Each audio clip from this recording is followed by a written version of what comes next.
Hello and welcome. In this session we'll explore some of the more commonly used functions in the Xform menu. As you look at the screen, the x-axis is from left to right, the y-axis is laying vertically on the screen, and the z-axis is pointing straight at you. Our origin, our x0, y0, z0, is at the center of this grid. Let's move up into Xform. And the first thing that we're going to look at is Xform Rotate. Now here's my first prompt, select entities to rotate.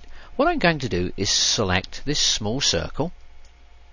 Now I've completed the selection process, so what I'm going to do is move up, and in the general selection ribbon bar over on the right hand side I'm going to click on this green button to end the selection and move on to the next stage. Now over on the left in the rotate dialog box, you can see the radio button is turned on for copy. I'm going to keep the original geometry. Now sliding over to the left, the number of items we're going to copy is set to 1. I'm going to change this to 3 and then hit enter. Now as we move off just to the right, you can see the radio button is turned on for angle between, and we also have another option here, total sweep, the total angular sweep.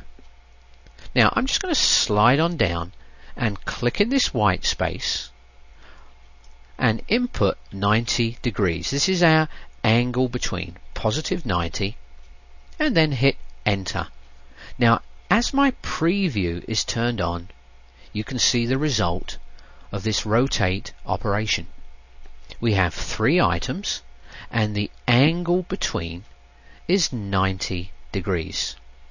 Now we were doing a rotate where the center point was the origin, the x0, y0. Now if we have to pick another point, it's not a convenient situation like this where we have the center at x0, y0. Let's click on this button to define a new center point. Now the prompt, select the point to rotate about.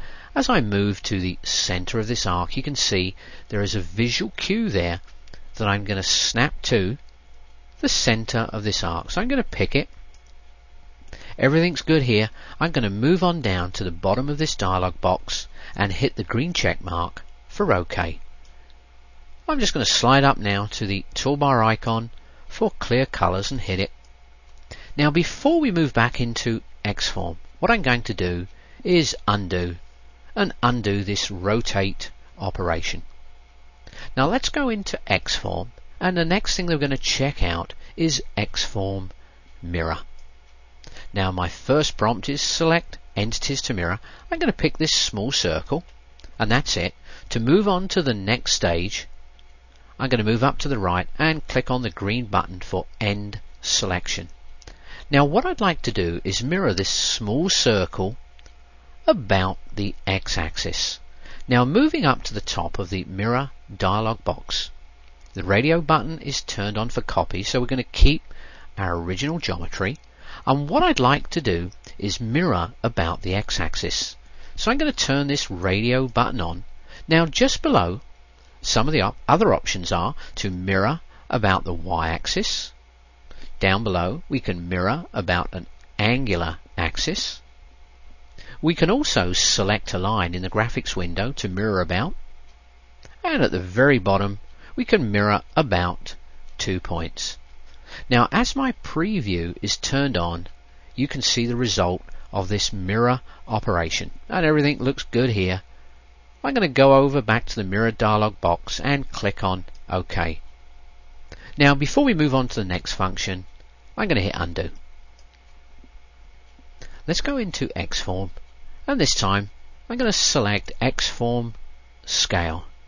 Now the first prompt, select the entities to scale.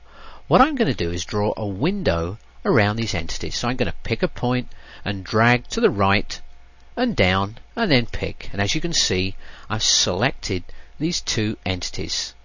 Now let's move on to the next step. I'm going to pick end selection. Now over on the left in the scale dialog box, you can see we've got the radio button on for copy.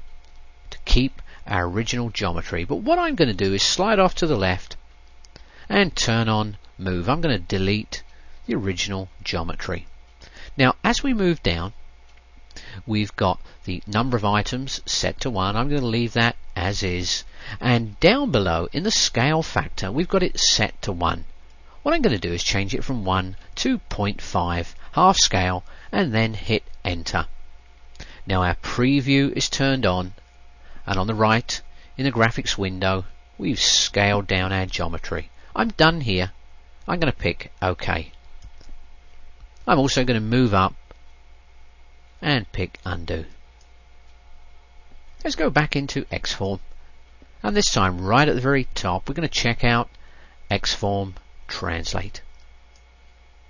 I'm prompted to select the entities to translate. What I'm going to do now is pick this circle. I want to move on to the next step. I'm going to click on End Selection.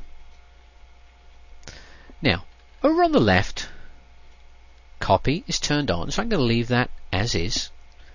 Number of items we're going to copy is 1. Down below in the delta XYZ section, I'm going to click in this white space for the Y value and input -1 and then hit enter. Now as preview is turned on, you can see over in the graphics window I've just translated that circle down in Y -1. Now let's move on back, and for the number of items I'm going to change that from 1 to 2 and then hit enter. So here's our second item, and these circles are 1 inch between centers. I'm finished here, so I'm going to click on OK. I'm going to also move up and do an undo. Let's go back into Xform, and next we're going to check out Xform Offset. Now the first prompt, select the line, arc, spline or curve to offset. What I'd like to do is offset this arc, so I'm going to pick it, and the next prompt, indicate the offset direction. I can pick outside or inside, so I'm going to pick inside. Now if we move over to the left in the offset dialog box, the distance is presently set to 1 inch. That's our offset distance. I'm going to change it from 1 inch to 0.5 and hit enter. Now just below distance is the direction button. I'm going to pick on it, and as you can see it's flipped over to the other side. I'm going to hit it again, both sides, and I'm going to hit it one more time. So the distance, the offset distance, is 0.5. I'm done here, so I'm going to pick OK. I'm also going to go up and do an undo, and just slide off to the right and click on Fit. Now I'm just rotating the wheel on my mouse. Let's go back into Xform, and we're going to check out Xform Offset Contour. Now the first prompt, select chain 1. What I'm going to do is select this horizontal line. I'm going to pick it, and as you can see highlighted in yellow, it's successfully chained the geometry.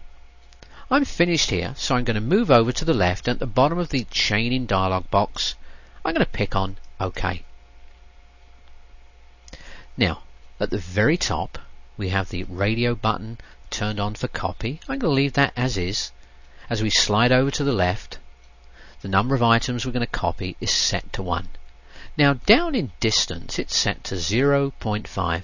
I'm going to change that to 0.25 and hit enter, and as you can see there's our new magenta chain with the offset at 0.25. I'm going to pick OK and then move on up and do an undo. Let's go back up into Xform. The last thing that we're going to check out here is Xform Drag.